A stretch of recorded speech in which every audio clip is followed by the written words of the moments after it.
Somewhere on the internet right now, there's a website that will tell you the exact date. You are going to die. Not roughly, not an estimate. A date, a day, a countdown. Now pause. Let that sit. Now, before you decide whether that's ridiculous or terrifying, I want you to think about something.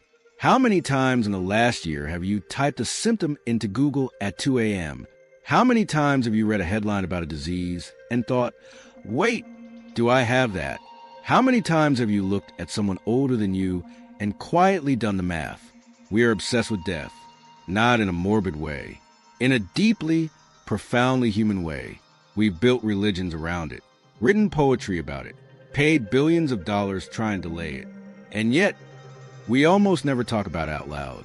So when the internet offered, for the first time in human history, a direct answer to the question, when will I die? The response was not silence. It was not disgust. It was not even fear. It was a stampede. Millions of people typed in their birth date, their weight, their lifestyle habits, and hit enter. And what they got back changed something in them. Some of them laughed it off. Some of them cried. And some of them let that number become the most important number in their life. But here's where this story takes a turn that none of those millions of people expected. Because the website that shows your death was never just a gimmick. It was never just a clock. Hidden inside the history of this idea, inside the code, inside the psychology, inside the real cases that nobody talks about, there's something genuinely, deeply disturbing. And tonight, we're going to pull all of it apart. From the first death predictor websites in the early 2000s, to a real-life euthanasia doctor who used the internet to help people plan the end of their lives, and the legal, ethical, and psychological chaos that followed, to what happens to the human mind when it's given a countdown it can't turn off. This is the story of the website that shows your death. And I promise you, by the end of this, you will never think about time the same way again. The year is 1999. The internet is young. Dial-up modems are still screaming in living rooms across America, and a programmer, working alone, launches a website with a single devastating purpose. He calls it the death clock.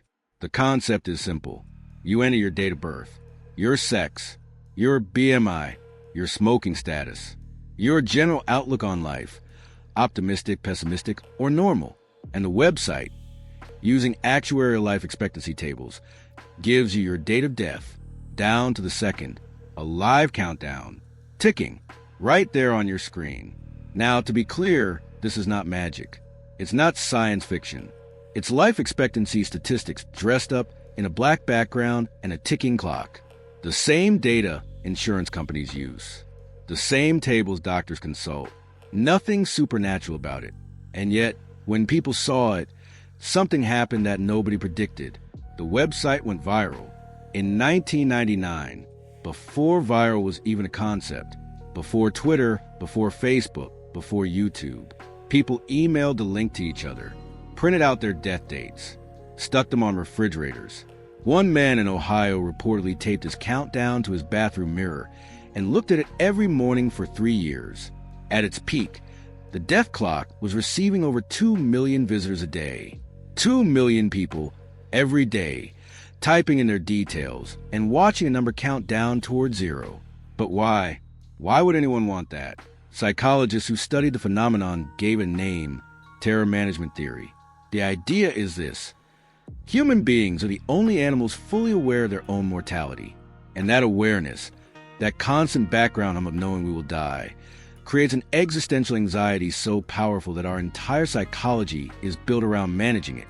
Religion, legacy, fame, money, all of it at some level is a response to the terror of being finite. And what the death clock did, accidentally, brilliantly, was bring that terror to the surface. It made the abstract concrete. It gave the unthinkable a date. And paradoxically, for a lot of people, that was a relief, because a known fear is easier to manage than an unknown one. One user wrote in a forum in 2001, "I looked at my date and I felt, okay, at least now I know. At least the question has an answer." But not everyone felt okay. And this is where the story starts to get darker, because buried in the emails the website received, the administrator later revealed in interviews, were messages from people who hadn't found relief, people who had stared at that countdown and felt it close around them like a trap, people who said the number had become something they couldn't stop thinking about, people who started making decisions, real, life-altering decisions, based on a countdown generated by a statistical table on a website someone built in their spare bedroom. The death clock didn't create this problem, but it was the first digital mirror that showed it to us, and it was only the beginning. But what happens when showing someone their death is enough? What happens when someone builds a website that doesn't just predict the end, it helps you plan it? His name is Philip Nitschke, and depending on who you ask, he is either the most compassionate doctor alive or the most dangerous man on the internet. Nitschke is an Australian physician. In 1996, he became the first doctor in the world to legally administer a lethal injection under Australia's short-lived euthanasia law in the Northern Territory. 4 patients, 4 deaths, all voluntary, all legal. For the 11 months that law existed before it was overturned, when the law was struck down, Nitschke didn't stop. He founded an organization called Exit International, a right-to-die advocacy group. And this is the part that changed everything, he took it online. Exit International's website became something that had never existed before, a digital resource for people researching how to end their own lives.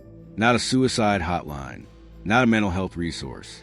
A clinical, detailed, unapologetic guide to what Nitschke called the peaceful pill, a method of self-administered death that he believed every person had the right to choose. He even wrote a book, literally titled The Peaceful Pill Handbook, banned in Australia, sold internationally, available for years to download online. Now, I need to stop here and be precise about something, because this story sits on one of the sharpest moral edges I've ever reported on. Nitschke was not building a pro-suicide website targeting depressed teenagers. His stated and largely demonstrated mission was to provide end-of-life choice to elderly people and the terminally ill who want to die on their own terms, with dignity, without pain, without waiting to be consumed by disease. And for many of those people, what he offered was, by their own accounts, a profound kindness. But here's where the true horror enters the story. Because the internet does not check ID. The internet does not ask why you're searching. And the digital resource Nitschke built for 80-year-olds with terminal cancer was equally accessible to a 24-year-old with depression in a bedsit at 3 a.m. In 2014, a young man in New Zealand, I'm not going to use his name, accessed Exit International's materials online. He was not terminally ill. He was not elderly. He was in a mental health crisis. And he used the information he found to take his own life. His family went public. They gave interviews. His mother stood in front of cameras and said, and I'm paraphrasing Protect the Family's words, the website told him how. It gave him a method when he was looking for a reason to stay. The case triggered a government investigation in New Zealand and Australia. Nitschke was temporarily stripped of his medical license. He fought back. The medical board ultimately could not prove he had acted illegally. His license was restored. The website stayed up. And this is the moment I want you to sit with, because this is not a simple story about a bad website. This is a story about the collision between a legitimate ethical question and the architecture of the internet itself. About what happens when the freedom of information meets the vulnerability of human beings in crisis. About who is responsible when a tool built for one purpose is used for another. Nitschke himself, in a 2015 interview, said something that has stayed with me. He said, I cannot be responsible for every person who reads a book. The information exists. It has always existed. I simply remove the gatekeeping. He's not entirely wrong. And that's what makes this so complicated. But the family of that young man in New Zealand would tell you that the gatekeeping existed for a reason, that the distance between a bad night and an irreversible decision is sometimes just one search result.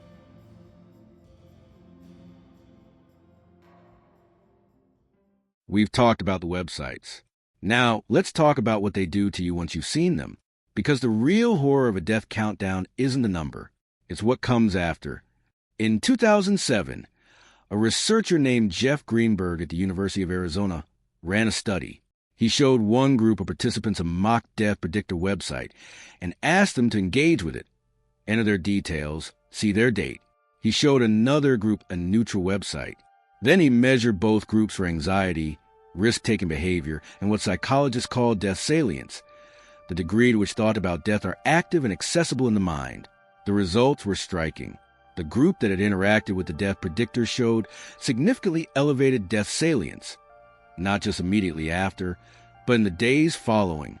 They made more impulsive decisions. They reported difficulty sleeping. Several described intrusive thoughts, waking up in the night and instinctively thinking about their countdown. But here's the finding that nobody talks about enough. The group that had engaged with the death predictor also reported, paradoxically, higher levels of life satisfaction in the week that followed. They called loved ones more often. They were more likely to exercise, more likely to report feeling grateful. The researchers called this the mortality salience effect. Confronting death, really confronting it, viscerally, with a number and a date, activates something in the human brain that ordinarily lies dormant, a prioritization instinct, a clarity filter. Suddenly, what matters and what doesn't becomes very obvious. This is, incidentally, exactly what hospice workers and palliative care physicians have known for decades. Patients who are given a terminal diagnosis often describe the months that follow as the most alive they have ever felt. The poet Mary Oliver wrote about this. Steve Jobs talked about it in his Stanford commencement speech. Remembering that I'll be dead soon is the most important tool I've ever encountered to help me make the big choices in life. So far, so almost beautiful. But now let me tell you about the other side of the data. Because for a significant subset of the study participants, particularly those who already had underlying anxiety or depressive tendencies, the death predictor didn't produce clarity. It produced something the researchers described as cognitive lock. These participants couldn't stop thinking about the number. It became a lens through which they evaluated every decision. Why start this project? Why build this relationship? The countdown is already running. They experienced what the researchers called anticipatory grief. Not for someone they had lost, but for their own future self. One participant, quoted anonymously in the study, wrote, "I checked the website once as a joke. I haven't been able to stop thinking about the date since. It's been 4 months. It's the first thing I think about when I wake up. For months, from one click, and this is the insidious genius or horror of the death predictor format. It doesn't need to be accurate to be powerful. It doesn't need to be real. It just needs to be specific enough for your brain to grip it. Because the human brain doesn't distinguish well between a real deadline and an imagined one. The stress response is the same. The dread is the same. The clock ticks equally loud whether it's true or not. Newer versions of these websites have only made this worse. In the last 5 years, AI-powered death calculator have emerged, some using genuine medical modeling, some pulling in genetic data, some even connected to wearable health devices. One app, briefly available on the iOS store before it was removed, gave you a daily updated estimate of your life expectancy based on your heart rate, sleep patterns, and calorie intake. It sent you push notifications daily, reminding you whether your countdown had moved forward or backward. It had 4 million downloads in 6 weeks. Think about that. 4 million people who chose voluntarily to start every morning by checking whether they had bought themselves another day. So, you now know the history. You know the psychology. You know about a real doctor, a real family, a real young man, and a website that was still online this morning. What do you do with all of that? I've been sitting with this story for a while now. And the thing that keeps stopping me, the thing I can't reason my way past, is this: the websites are not going away. The apps are not going away. If anything, they are getting more sophisticated, more personalized, more accurate. In 10 years, your wearable might be able to give you a genuinely credible estimate of your remaining lifespan, updated daily, based on your actual biometric data. What do we do with that? There are people who would say, take it, use it, let your mortality be your most honest coach.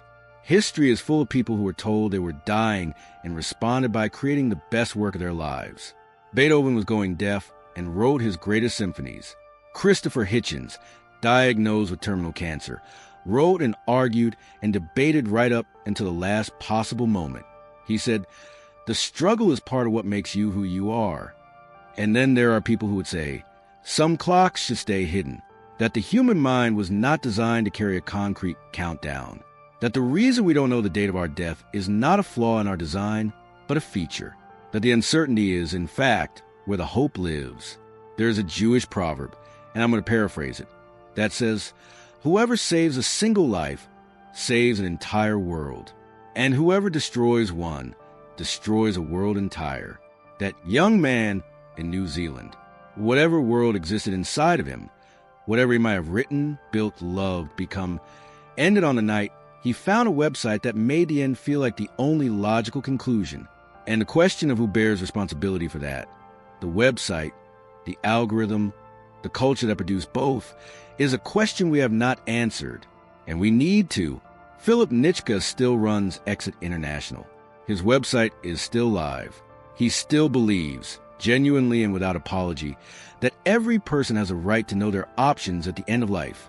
And for terminally ill adults who have made a considered, informed choice, I think a lot of people agree with him. But the internet is not a consultation room. There is no triage. There is no one asking before the information loads, "Are you okay? Do you need to talk to someone first?" And maybe that's the real horror of the website that shows your death. Not the death date, not the countdown, but the silence that surrounds it. The fact that between you and the most significant number you will ever see, there is nothing, no buffer, no human being, just a browser, and a question you typed when no one else was awake. The death clock is still online, by the way. It was updated in 2023. It has now had over 100 million visitors. And tonight, while you sleep, someone, somewhere, is typing in their birthday and hitting enter for the first time. And the number is loading. And whatever they do next, nobody will know. That's the part that keeps me up at night. If this video raised something for you. If any part of this felt a little too close, please check the pinned comment. There are real people there ready to talk. Not a website, not a countdown, a person. Subscribe if you want more stories like this. And I'll see you in the next one.